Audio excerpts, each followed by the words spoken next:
I never really thought about it, to be honest with you. You don't set out to really like make those kind of catches. It just happens. If that guy wasn't holding D Hop in the end zone, I mean, he'd have put two on it. Like it's just so reactionary, and you hope you can make those plays at a proficient rate and level, but you never like really practice it, so to speak. It just happens. And he did a great job of positioning himself to be able to make that catch. And I was right there. I was close. I was really close to him. I mean, I was right there on the numbers, and I saw the whole thing happen. And the way he was able to control his body, and then he took a hellacious shot from the safety on top of just catching it with one hand. Like the whole sequence was spectacular, and put the game out of reach. And so this is a great player making a great play, and he's been doing that all season for us. Larry, what do you make of at least 8 teams are scoring more than 30 points? You guys are up 4 or 5 points from last year. Does that surprise you that the offense is scoring at will? Well, I wouldn't say it's at will. Offense is, especially when you don't have an off season, it really slows down certain offenses, and then it really helps. You look at the elite teams that have quarterbacks that they've been with, Lamar Jacksons and the Patrick Mahomes, the Russell Wilsons, the Aaron Rodgers, teams that have had the same kind of group together. They don't necessarily need to have the same off-season time that others had, and so they hit the ground running. You look at those teams and what they've been able to accomplish. Dallas and Dak Prescott. Through 5 games, he's got 300 and something more yards than the next closest quarterback in the National Football League. So it just shows you what these teams are capable of, when they get on the same page. And I think as the season continues to go, and things happen, injuries and things of that nature, defense will start to catch up, because you'll start to get a beat on some of the things that teams are doing. Hi, Larry. Patrick Peterson was talking about how Monday Night Football is a great opportunity to show everyone how good this team really is. There's some guys on this team that have never been on a stage like that, right? You have, of course. But how much do you still relish in those games that are on a national platform? Well, me personally, I try to do my best just to, just stay within myself. It's just another game against another opponent. And I think the more level-headed and, calm, cool, and collected you can be in terms of preparing for these games, the better off you can do. We haven't played on a Monday night football game in quite some time, and there's a lot of guys, like you said, haven't been on that stage.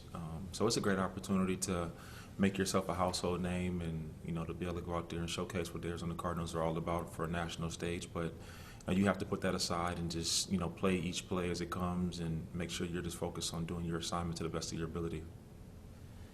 Next up, please, Tressa, Bob, and Catherine. Larry, thanks for your time. We were just talking with Dennis Gardeck, and just what does a guy like that do to this roster and this team, and just his humbleness and his ability to make plays when he's given the chance to do so, and how fun is it to see? Well, when Dennis first got here, he was one of those guys that, was like a Swiss Army knife. He could do it everything. He was, backup long snapper, and literally whatever he could do to make the team, he's been willing to do that. He's so selfless. He plays through injuries, tough, he's dedicated, wonderful teammate. Now this year voted as a captain for the first time.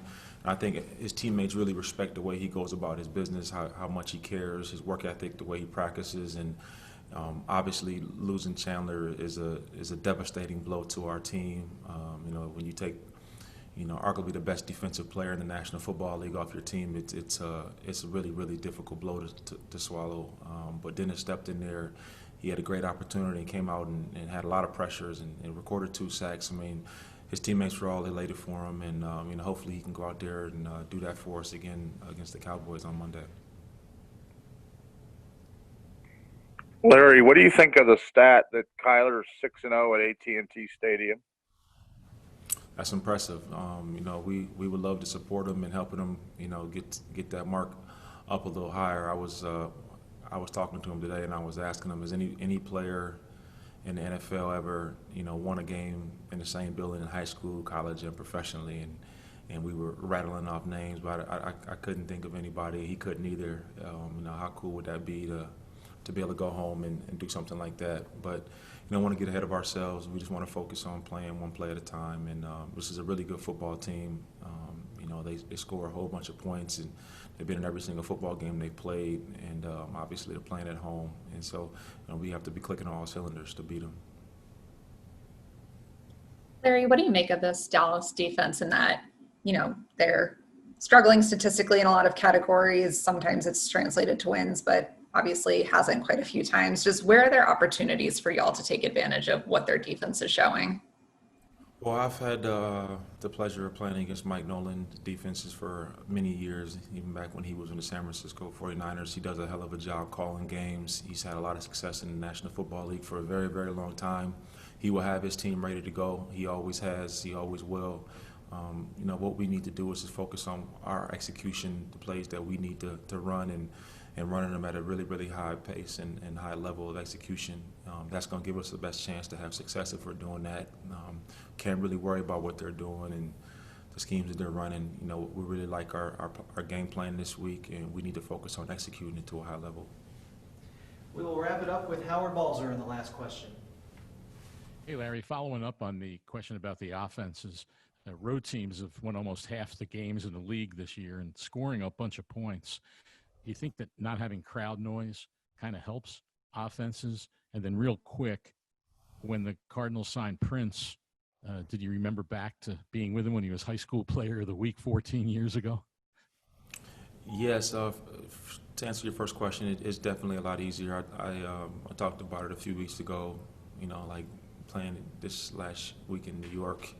I mean, literally, there was nobody in the stands, and the communication is very easy. It's really no home field advantage when you're playing in a situation like that. This week will be different.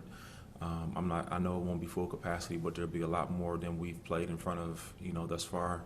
And so, you know, the crowd noise could potentially play a factor.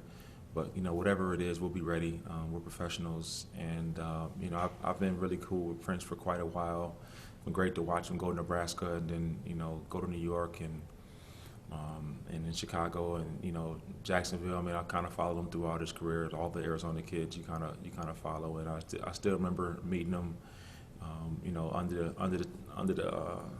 the awning there outside of our practice facility. So it's great to see the young kids, you know, grow into great professionals and now have put together a wonderful career for himself.